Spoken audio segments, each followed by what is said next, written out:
Hello everyone, welcome to bonus marks Srishti Chauhan. आज हम देखेंगे बायोलॉजी की पीएच वैल्यू याद करने के ट्रिक्स। जैसे कि आप जानते हैं, कोई सी भी गवर्नमेंट एग्ज़ाम हो, चाहे एसएससी हो, रेलवे हो या कोई सी भी स्टेट गवर्नमेंट की एग्ज़ाम हो, आपको पीएच का मान पूछा जाता है। जैसे कि आपसे पूछ लिया जाता है कि विनेगर का पीएच क्या होता है या नींबू का पीएच क्या होता है, उसकी वैल्यू क्या होती है, और उसको याद रखना डिफ़िकल्ट होता है। तो आज हम ट्रिक के माध्यम से उसको ईज़िली याद रख पाएंगे। तो आप जैसे कि देख सकते हैं कि पीएच स्केल होता है एक, जो किसने दिया था, सोरेनसन नाम के साइंटिस्ट ने दिया था पीएच स्केल, जिसमें वैल्यू रहती है 0 से लेके 14 तक, और जो 7 रहता है वो उसका मिड पॉइंट रहता है, यानी बीच का पॉइंट रहता है। तो 7 से पहले वाली जितनी भी वैल्यू है वो कहलाती है एसिड यानी अम्ल, और 7 के बाद 14 तक की जितनी भी रहती है वो बेस कहलाती है। अब जैसे ब्लड होता है, ब्लड की पीएच वैल्यू होती है 7.4, जो कहाँ पे लाई कर रहा है, कहाँ पे है, यहाँ पे है। तो ये किसके अंदर आता है, बेस में, मतलब अपना रक्त यानी ब्लड क्या होता है, क्षार या बेस कहलाता है, बेस के अंदर आता है। ऐसे ही अगर किसी की वैल्यू 7 होती है तो वो न्यूट्रल कहलाता है, यानी बीच की वैल्यू हो जाती है। अब जैसे कि आप स्टार्टिंग में आप देखेंगे कि जल जल का मान कितना है, 7, मतलब वो न्यूट्रल है। तो जल को क्या बोलते हैं, ना एसिड है ना बेस है। इसके बाद देखेंगे कि जल का मान कितना है, 7 है, मतलब जल की पीएच वैल्यू कितनी आई, 7 आई, जो क्या है, न्यूट्रल। तो इसकी ट्रिक क्या होता है, जैसे कि हम क्या करते हैं, जल हमें पीते हैं, पानी हम रेगुलर पीते हैं सातों दिन। हफ्ते में कितने दिन होते हैं, 7 दिन होते हैं, हमें सातों दिन पीना पड़ता है। तो हम क्या इसको इसे याद कर लेंगे कि हमें सातों दिन जल पीना पड़ता है। ऐसे ही नमक के बिना भी हम रह नहीं सकते, हमें सातों दिन नमक खाना रहता है। तो ऐसे ही हम इसकी वैल्यू याद कर सकते हैं कि जल की और नमक की 7 होती है। इसके बाद देखेंगे 7.4 होती है रक्त की। अब रक्त को 7.4 याद करने की ट्रिक क्या होती है कि साल में कम से कम 7 बार ब्लड डोनेशन कैंप लगना चाहिए। साल में कम से कम 7 बार ब्लड डोनेशन कैंप लगना चाहिए, जिसमें हर व्यक्ति को कम से कम 4 बार ब्लड डोनेट करना चाहिए। ये सिर्फ याद करने की ट्रिक है, इसका कोई भी रियलिटी से कोई संबंध नहीं है। तो ऐसे हम देखेंगे कि रक्त की वैल्यू कितनी हो गई, 7.4, मतलब साल में 7 बार तो ब्लड डोनेशन का कैंप, रक्त का कैंप लगना चाहिए, जिसमें से हर व्यक्ति को कम से कम 4 बार ब्लड डोनेट करना चाहिए साल भर में। तो हम याद कर लेंगे कि रक्त की वैल्यू हो गई 7.4। 7.4 आ रही है मतलब 7 से बड़ी वैल्यू आ रही है, मतलब ये क्या हो गया, बेसिक हो गई, मतलब क्षारीय हो गया। रक्त क्या होता है, क्षारीय होता है।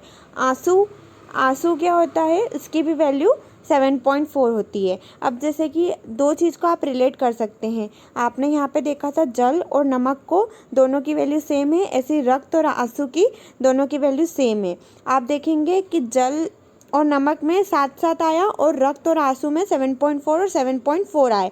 अब आपने एक मुहावरा सुना होगा, खून के आंसू, कोई जिससे को बदला लेना रहता है तो वो ये बोलता है कि मैं तुम्हें खून के आंसू रुलाऊंगा।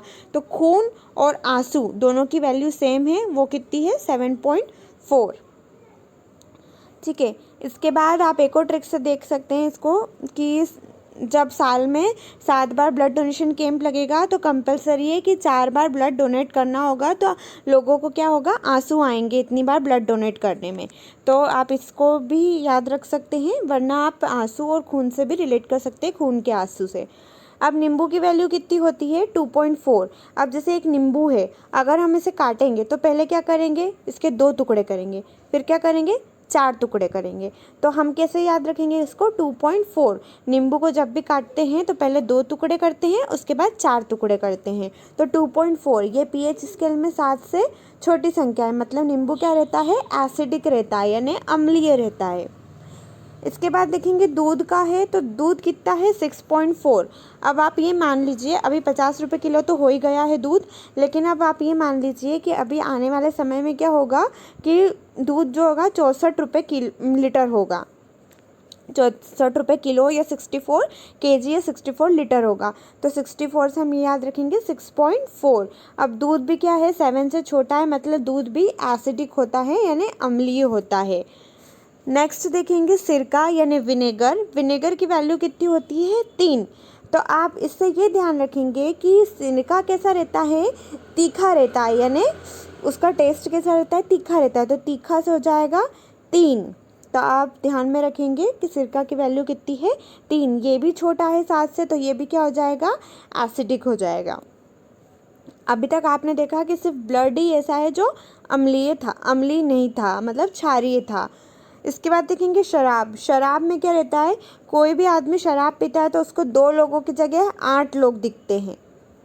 या उसको ऐसे भी याद कर सकते हैं कि अगर 2 शराबी हैं तो 2 शराबी मिलके क्या करेंगे, 8 बोतलें ख़त्म कर सकते हैं ईजिली। अगर 2 शराबी मिल जाए तो वो 1 2 3 4 ये पिएगा, 4 ये पिएगा, तो कितने, 8 बोतलें ख़त्म कर सकते हैं। 2 शराबी 8 बोतलें ख़त्म कर सकते हैं। तो ये भी कैसी हो गई, एसिडिक हो गई है। नेक्स्ट है मानव लार या क्या बोलते हैं, सलाइवा। तो इसका पीएच मान क्या रहता है, 6.5 से 7.5। मतलब ये एसिडिक भी होता है और बेसिक भी होता है, दोनों होता है, क्षारीय और अम्लीय। अब इंसान चाहे तो 65 का हो जाए या 75 का हो जाए, चटपटा चीज़ देखेगा तो उसके मुंह में लार आ ही जाएगा। जैसे आप अभी देखते हैं डायबिटीज़ के पेशेंट रहते हैं या कोई भी जो ओल्ड हमारे घर में पेरेंट्स हैं, हमारे सीनियर सिटीज़न रहते हैं, तो वो लोग क्या करते हैं, उन लोगों को खाने की आदत रहती है, उनका बहुत मन होता है। जैसे डायबिटीज़ वाले अगर मीठा देखते हैं तो उनके मन में क्या आ जाती है, लार आ जाती है। तो जनरली डायबिटीज़ 65-75 साल के लोगों को होती है। तो ऐसे हम ध्यान रख सकते हैं कि 65 और 75 साल के मतलब सीनियर सिटीजन्स रहते हैं, उन्होंने कुछ भी खाने की चीज़ देखी जो उन्हें पसंद हो तो उनके मुँह में क्या आ जाता है, लार आ जाता है। ठीक है, तो आप इसे ध्यान रख सकते हैं। इसके बाद देखेंगे समुद्र जल। समुद्र जल का क्या कितना है, 8.5। अब इसको याद करने की ट्रिक ऐसी है कि अगर अपन एक पॉइंट पर खड़े हैं तो अपन यहाँ से एक इमेजिन करिए, आप जहाँ पे भी है तो आप ये सोचिए कि आपकी प्लेस से 85 किलोमीटर दूर पे एक समुद्र है। तो हम इससे याद रख सकते हैं 85 से 8.5, मतलब ये भी क्या हो गया, बेसिक हो गया। मानव मूत्र यानी यूरिन की बात करें तो मानव मूत्र की हम यूनिट कैसे याद रखेंगे, 4.8, और इसी का उल्टा कर देंगे 8.4। तो इससे क्या रहेगा कि वो एसिडिक भी रहता है, बेसिक भी रहता है, क्षारीय और अम्लीय भी रहता है। इसके बाद देखेंगे कि पैमाने का पता, पीएच का वैल्यू, पीएच पैमाने का पता किसने लगाया, जो 0 से लेकर 14 है, सोरेनसन ने लगाया। उसके बाद ये देखेंगे कि अगर किसी भी बॉडी है, किसी की भी बॉडी है, उसमें रक्त की वैल्यू यानी रक्त का पीएच अगर चेंज आता है तो कितने चेंज आने पर मृत्यु हो जाती है। तो अगर अपनी बॉडी में 0.2 का चेंज आ जाता है ब्लड में, 7.4 से हो जाती है 7.2 या हो जाती है 7.6, तो किसी भी इंसान की डेथ हो जाती है। तो इसी तरह आपने सारे इंपॉर्टेंट की पीएच वैल्यू याद कर ली है। आई होप आपको ये वीडियो पसंद आया होगा और आपको ट्रिक समझ में आई होगी। अगर आपको वीडियो पसंद आता है तो लाइक ज़रूर करिए और चैनल को सब्सक्राइब करिए।